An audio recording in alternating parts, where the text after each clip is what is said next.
You're listening to Leading from the Table, where conversations around everyday tables bring leadership principles into a new and exciting light. Right here on The Pledge. Good morning. Welcome to Leading from the Table. As many of you well know, the last few years of my life, I've been very transparent about my journey with hospice as I cared for my mother in the last few years. And so when this next interview came across my desk, I said, we have to do this. Again, another story of a caregiver, of a person who was in love and found themselves in a scenario that was a right turn they did not see coming. So I want to welcome to the conversation author Phil Rice. Phil, welcome to the program this morning. Thank you. Very happy to be here. Phil, your book, Winter Sun, a memoir of love and hospice, which is out just recently, just this year, really tells an incredibly moving story of your journey with Janice, your fiance, as she was diagnosed and lived with glioblastoma, multiforme brain cancer. You begin the story, Winter Sun, talking about where you two were in your relationship. Can we sort of start there and you sort of reflect with us about your significantly tight right turn that came about with you and Janice on this journey? Sure. We were, as the story starts, we had gotten together. I think of it as a middle-age sort of relationship. Really had found each other at a time in life where we both were understanding, what it meant to reach middle age, and we'd been through some serious things in life and that sort of scenario, and we just really had a closeness on a very simple, loving level. That's kind of the way we approached each other, little simple-hearted ways to live. That was the beginning. In fact, she even moved to be closer because you were at quite a distance, weren't you, in the beginning? Well, at first, we had met in the Smoky Mountains in a little town, Gatlinburg, which is a little tourist town there. But I had moved to Pittsburgh, so yeah, she had joined us. My son and I were living alone in Pittsburgh, and Janice joined us in February of 2010. Yeah, we had a little home together. It was simple-hearted contentment was the phrase we liked to use. Things felt very, very natural and very comfortable. What happened with Janice and with you, but particularly with Janice, was also the thing that happened within our home. Glioblastoma brain cancer is an insidious type of cancer, but it comes and goes in weird little ways. And for her, part of the story, she felt like she'd be okay. She didn't want to go to the doctor. She wanted to get home for Christmas and see her sister. But there were telltale signs that you and your son both saw that something was amiss, something was wrong. We had the same thing in our family. And I got to tell you, when I look back at that period of time, I think, how could we not see what was happening? Do you often look back and have the same thoughts? Well, sure. It was, looking with the hindsight. In our case, it started out as a sort of cold symptoms, just sinus kind of problems and an ear infection or an earache that she was complaining of. We did actually go to a clinic, and that's what they diagnosed it and gave her some antibiotics. That part, when I look back on, well, that's not unusual, nothing really extraordinary. I do look back on it because there was probably 5 days or 6 days where I knew something was up. And my son did too, and we were watching her very carefully.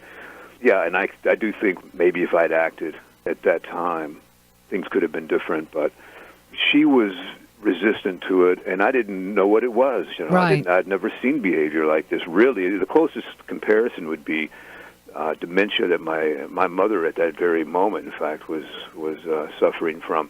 It was similar to that as far as early signs of dementia. Just peculiar behavior.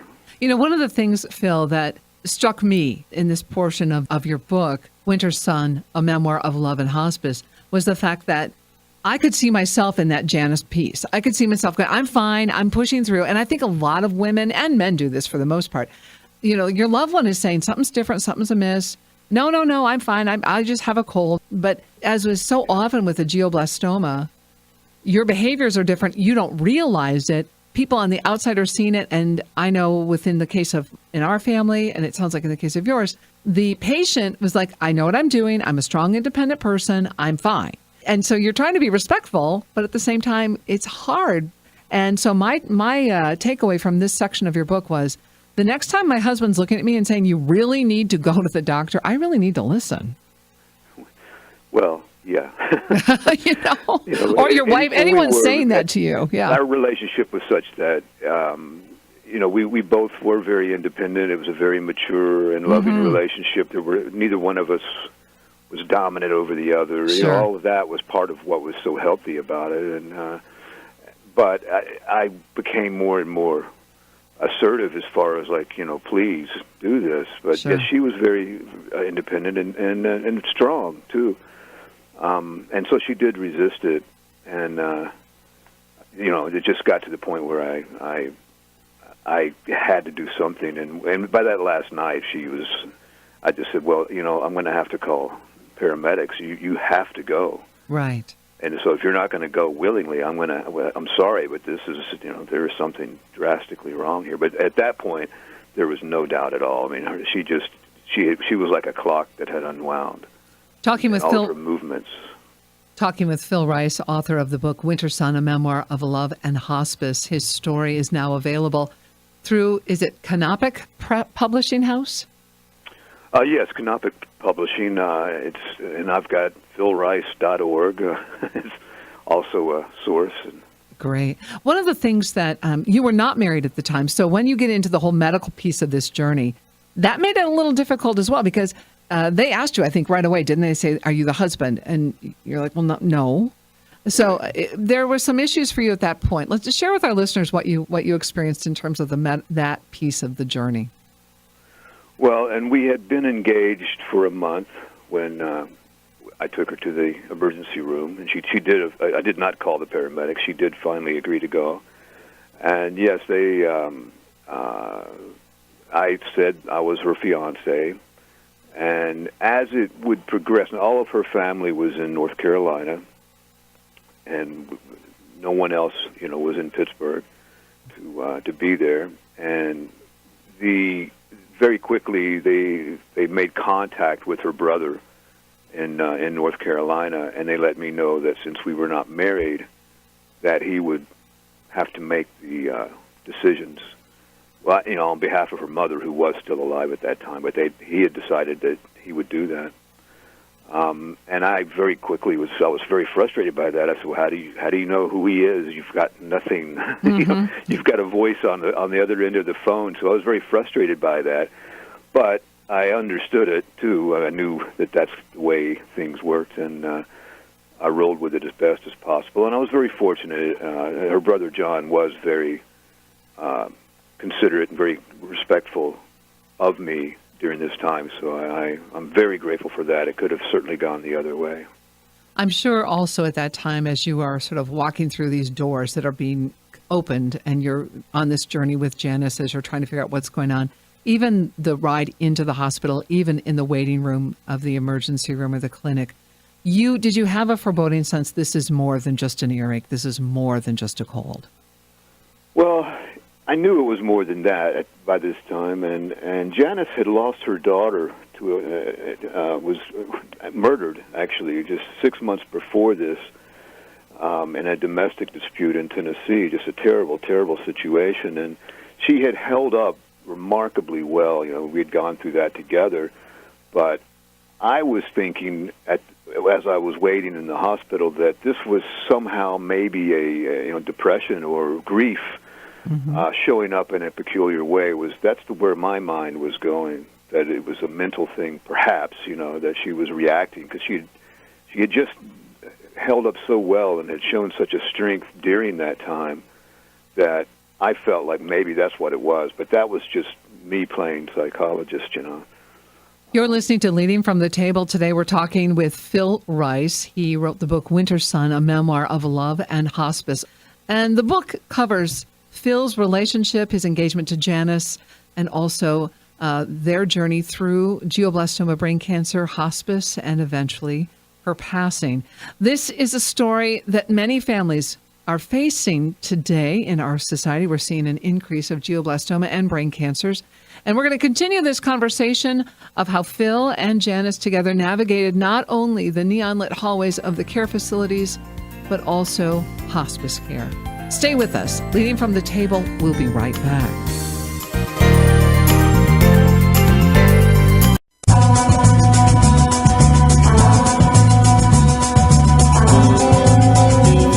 Welcome back to Leading from the Table. I'm Carrie Davis. Phil Rice joins us today. Phil is the author of Winter Sun, a memoir of love and hospice.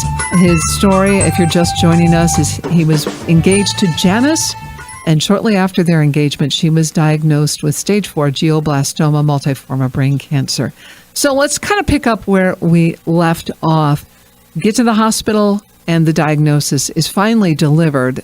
Having been in that room, having heard those words, can you go back to remember the initial shock or the reality of what was happening? We were in the emergency room, and they had run some tests. Everything was being very calm and casual and routine, and they had taken notes about what I thought was possibly the depression, et cetera. Nobody was really reacting too much to it. It was just another night in the ER. But after the couple of tests, this young doctor came in and called me out into the hallway, and he was he didn't know what to do. He was clearly taken aback, and he showed me the mass. He said, I'm not going to even try to guess what this is, but there's a mass in her brain, and we can't do anything about it here. We're going to have to send her to another hospital. And I just, right then, I was stunned. I mean, I didn't know what to think. I don't know why I didn't actually imagine that happening. I'd actually done a internet diagnosis thing, that I think, these things aren't reliable, but it actually said one thing that might be happening with her symptoms was a brain tumor. And when I just kind of passed that off, well, no, it's not a brain tumor. But here I was, and this was 2 in the morning, I think, and so she was shipped off immediately to this other hospital, and I was having to find it in the middle of the night. And I had, at that point, it definitely was, having the ground pulled out from under you feeling. You almost at times do feel as if you're kind of now on a journey that you don't have the paddle for the canoe anymore. The boat's just moving. Didn't it feel that way? Oh, very much, very much. And I look back on it, and beginning at that very moment, in fact, when we got to that other hospital, it did feel that way, as if everything was being given to me. But in reality, there were choices being made, and there were decisions being made, and I look back on it. I mean, beginning with that very night where it's really the very first thing the next morning with the surgeon calling and saying, I recommend surgery right away. They had to get the approval, which at that point they were still getting from me because they hadn't made the contact yet with her brother. I could have said no. Mm-hmm. At the time, it felt like a no, well, yes, of course. But looking back on it and realizing how these decisions all link together, so right away, I really wasn't as without a paddle as it felt at the time. Definitely some decisions being made. It seemed, I know even within our own case, I remember looking at the surgeon because my mother was so old, and I remember saying, would you do this surgery on your mother? And for us, that was the catalyst question we asked, and he said, yes, I would. So I can understand completely, because you're just thinking, yeah, well, do it. Whatever you have to do, do it.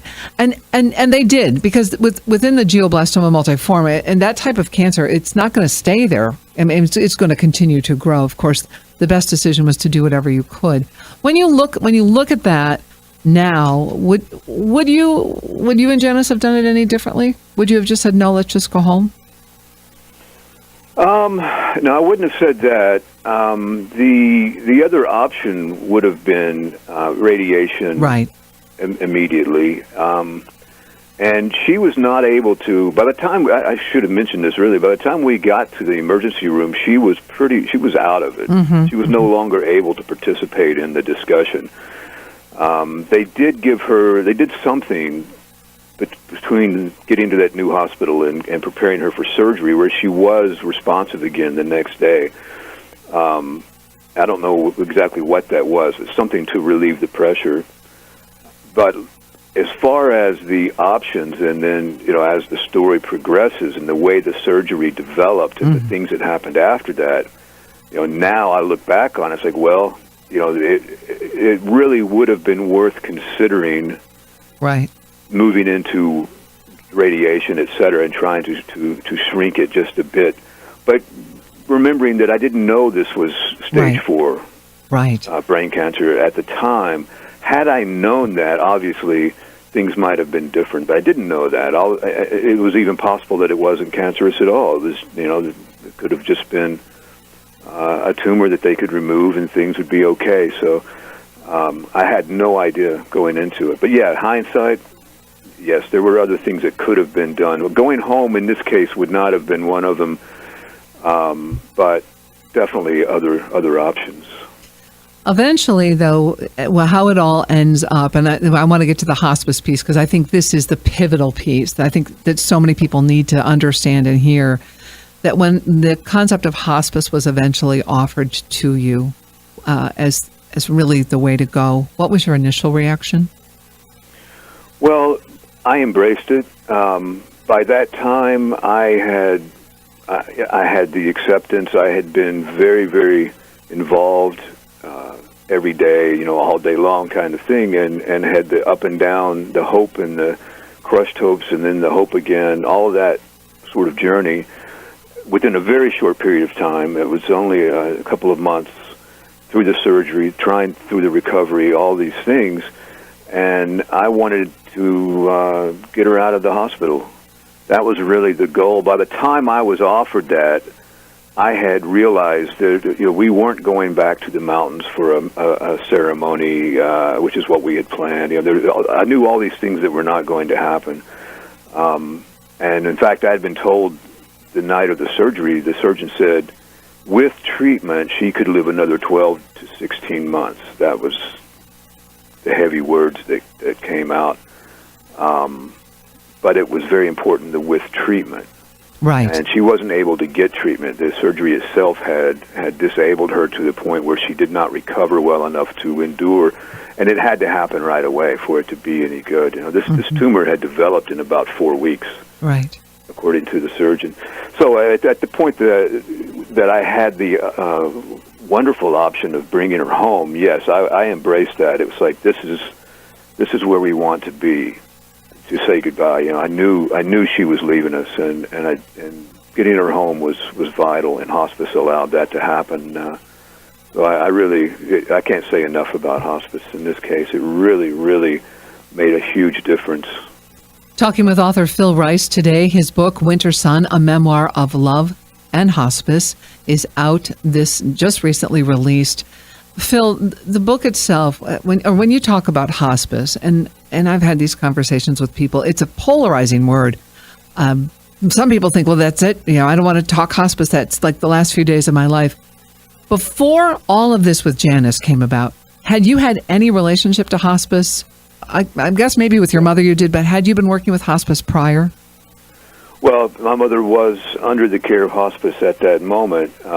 She was living in an assisted living facility, and I think for about 2 years she had actually. But when hospice was first brought up in that situation, my reaction was, well, no, she's not ready for that, because there's a tendency to think of that as a giving up. Right. And I didn't really have much knowledge or experience with it, but I found out that that's not what it is, and so they had been very involved with caring for my mom, and so I had some knowledge of it, and also, of course, I had a contact, which was great. I just called the day I was told that I could bring her home and care for her, at my house. I immediately called hospice and got that ball rolling.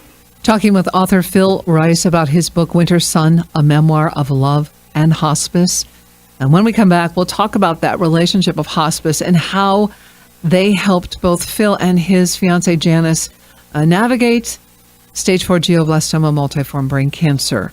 It is an insidious cancer, and it is one that can be managed, I think is the only word I want to come up with, in such a way, Phil. When we come back, we'll talk about hospice, its role, and the support that you were given and the support Janice received. All this and more on Leading from the Table. We will be right back. Follow us on Facebook at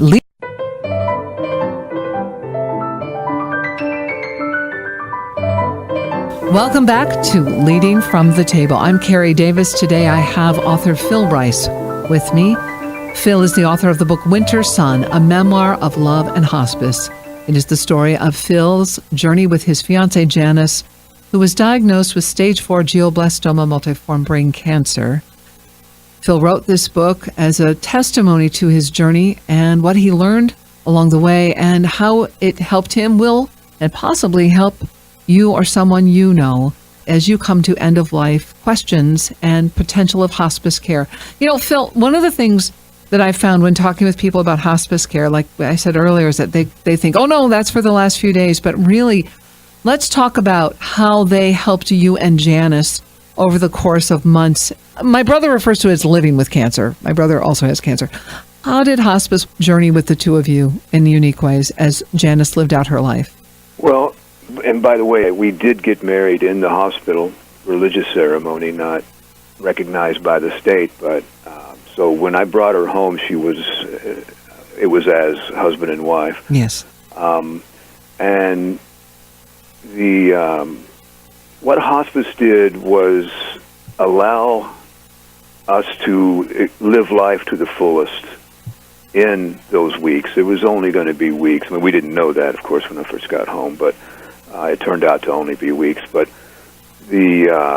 having been in the hospital for 2 months straight, and that environment, and you hear people talk about battling cancer, and this is a very noble thing, and that's exactly what she was doing. She definitely gave it a tremendous fight, but the cancer was winning, and by this time I had no doubt that was going on. You know, so hospice allowed us to pull out of that sterile environment of the hospital and just be together and to live each moment together, and what I call really living life to the fullest at that point. You know, it was a very sad but a very beautiful time, those last weeks.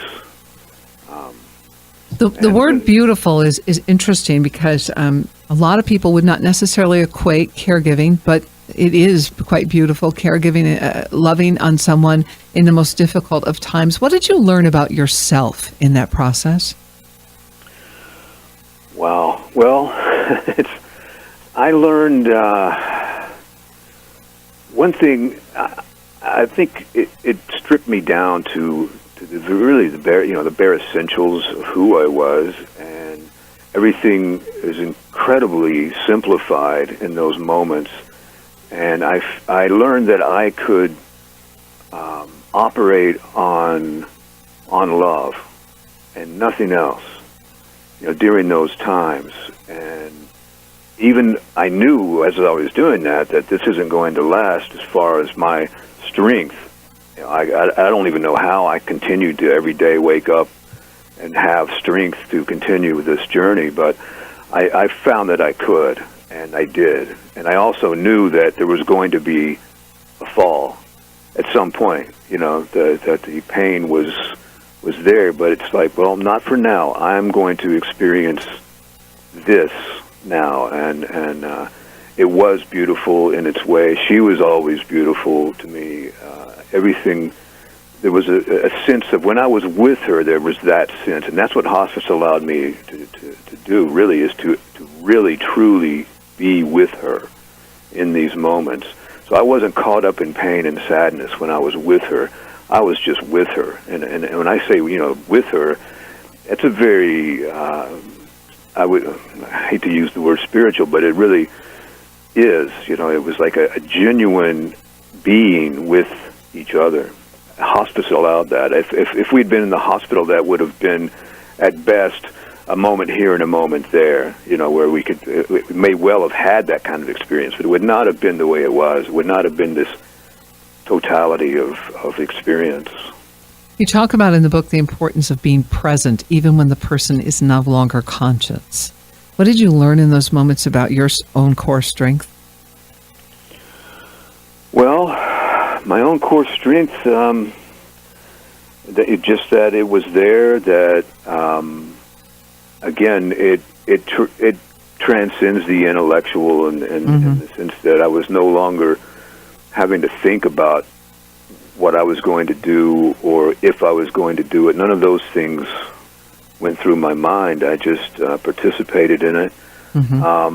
And there was two different times. First, she spent 3 or 4 days, maybe more, in the ICU, did not come out of the surgery. She was supposed to immediately, but she did not. So there was that period where she was unconscious and in a coma state, and in the last week of her life as well. And in both cases, again, I just was wanting to be with her, and however I could. And of course, originally there wasn't a lot to do, but I would read to her and make sure she knew I was with her. I would, lots of appealing to the senses, touch and scent. Brought familiar scents in and sounds and all of that. Anything I could do that was familiar, make sure that was with her. In the last, after hospice, of course, that was much easier. Obviously, Oh, sure. I'd brought her home, so she was in an environment that was familiar and had our cat on the foot of her bed and these sort of things that it just a huge difference, of experience. Even after she then, towards the end, was in a coma state, there was just a sense of comfort there that very special, even now as I think back on it. Talking with author Phil Rice. He is the author of Winter Sun, a memoir of love and hospice. We're going to be right back after this commercial break. Stay with us.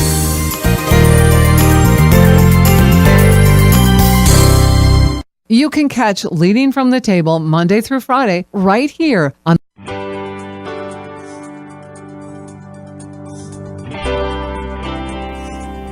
Welcome back to Leading from the Table. I'm Carrie Davis, and today I am joined here at the table by Phil Rice, author of the book Winter Sun, a memoir of love and hospice. Many of you who listen to the program know how much I appreciate the hospice program here along the lakeshore, the role they played not only in my life but continue to play within my family.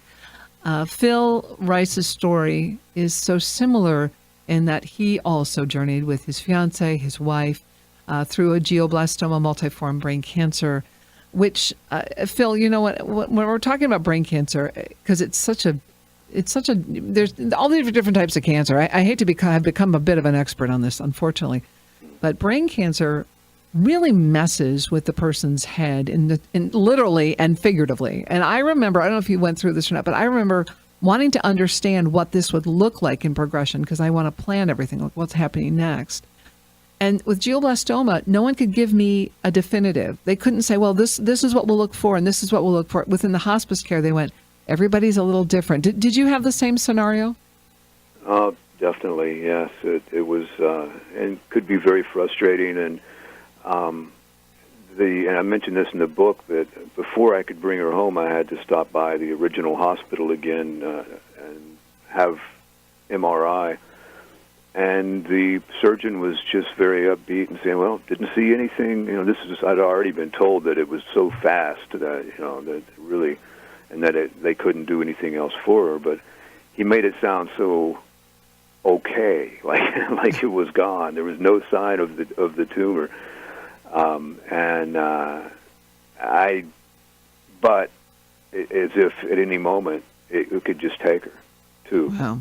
So I didn't know what to think about that. But yes, there was nothing on the exterior to be watching. Mm-hmm. And it didn't take long at all, though, for signs to start showing up. And in her case, it was the way she could move her head. That's the only physical sign.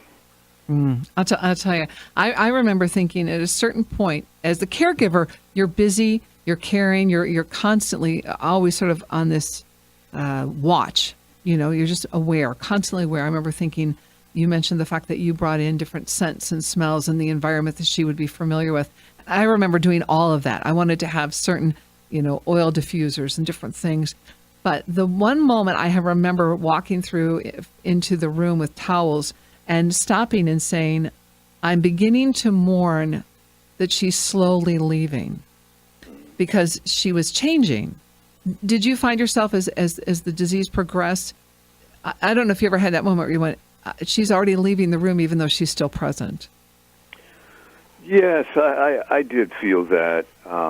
And again, once she was home and I was able to just be there uninterrupted, I think I would say, I didn't stop so many times, because before, when I would go to the hospital, I would cry when I left or on the way.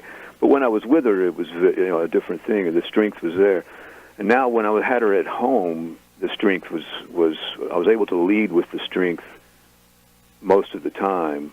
But there was a point when in the first week we were talking. She was really with me, and, sure. and present. I mean, but then honestly, after I had a talk with her, the one time that I did this, and I let her know that her journey was taking her away from me, I had to let her know that we hadn't really had that talk, and I think the change started not long after that. I mean, literally speaking, the tumor itself was obviously coming back, but and I really don't know. I'm kind of making a connection there, but somehow she realized.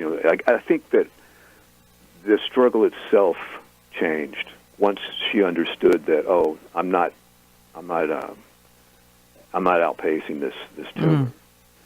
Kubler-Ross talks about the degrees of grief and dying and acceptance. Have you studied any of her work, and did you see that in both of your pattern? Obviously with Janice, it was a little different because the brain tumor was dictating some of what she could or could not communicate. But have you ever thought about through those processes? Well, I'm familiar with Kubler-Ross, but not in any detail, so I really can't speak to that. But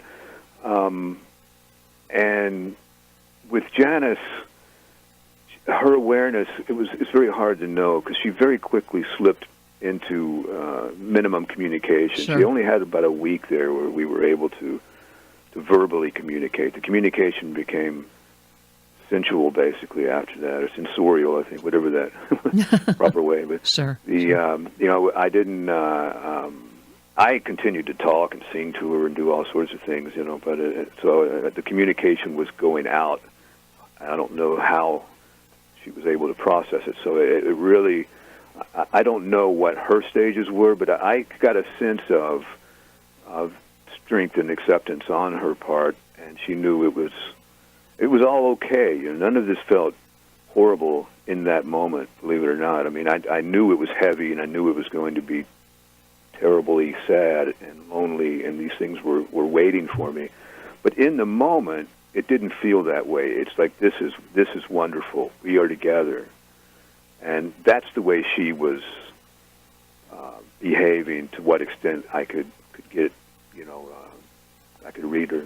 What an amazing relationship. Talking with Phil Rice, he's the author of the book Winter Sun, a memoir of love and hospice.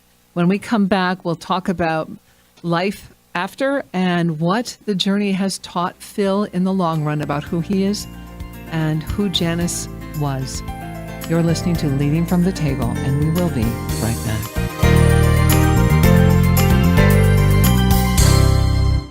Thanks for listening to Leading from the Table. You can catch Leading from the Table Monday through Friday at this time.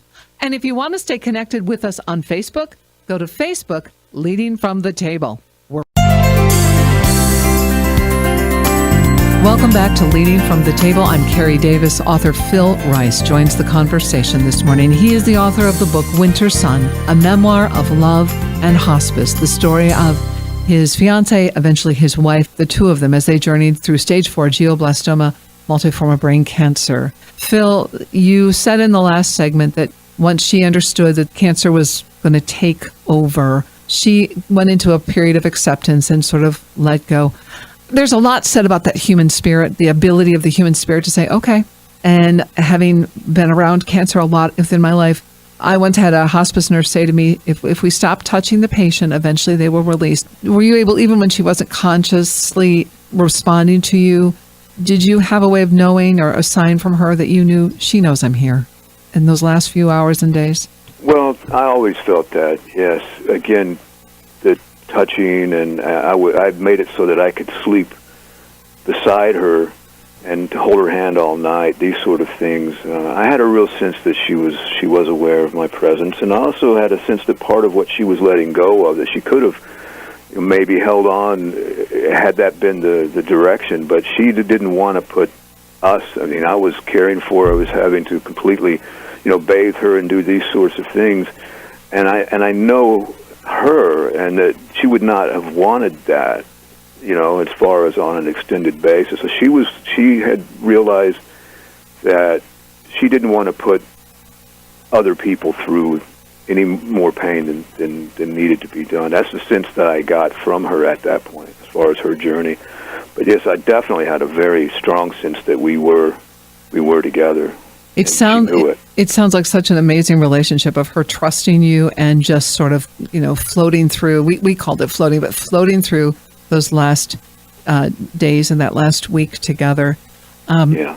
For a caregiver, finally, though, when the time comes and the person, their spirit is released, I know I'll just own this one. You don't have to own this, but I know for myself there was a moment of relief.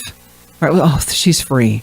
For my mom, she was free. Did you have the same feeling, or what was your initial reaction once she finally was gone?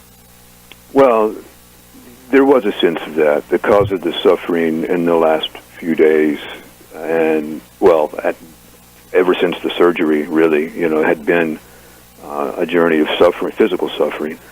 And so there was a sense of relief in that, and knowing that that's where she was going, she was moving on. I try not to intellectualize as to where she was moving on, because I can't intellectualize it, but I could feel it. I had an awareness. So I felt, in a sense, there was that beauty, and it definitely was about love. And so, yes, there was a sense of relief that she has stepped through the doorway and was still with me, though. Mm-hmm. And I carried that all the way into writing the book and other things. I definitely, to this day, I feel her as a part of who I am on an ongoing, very organic, very, very much a very active basis. And it started right then at that very moment. It was also, of course, incredibly sad and damaging emotionally. I mean, I'm not trying to make it sound as if I just soldiered on. I didn't. I went through a terrible, terrible time afterwards. It was. Sure. I had been. You had asked earlier about what I learned about myself. And the strength was there, but within a week of her having passed through the doorway, as I say, suddenly my strength. That's where the crash came. Mm-hmm. The brokenness that I lived through then for a couple of years, really. Phil Rice, the book is Winter Sun, a memoir of love and hospice. Phil, I want to thank you for your transparency. Thank you for writing the book. I want to encourage my listeners to pick it up, read it. You'll learn so much about what we are capable of and how deeply we can love. We don't normally equate love and hospice together, but it really is it's truly a love story. And Phil, I thank you so very much for your story, for your time, and wish you only the very best. Thank you so much. I really have enjoyed speaking with you. Leading from the Table will be back tomorrow. Thank you for listening.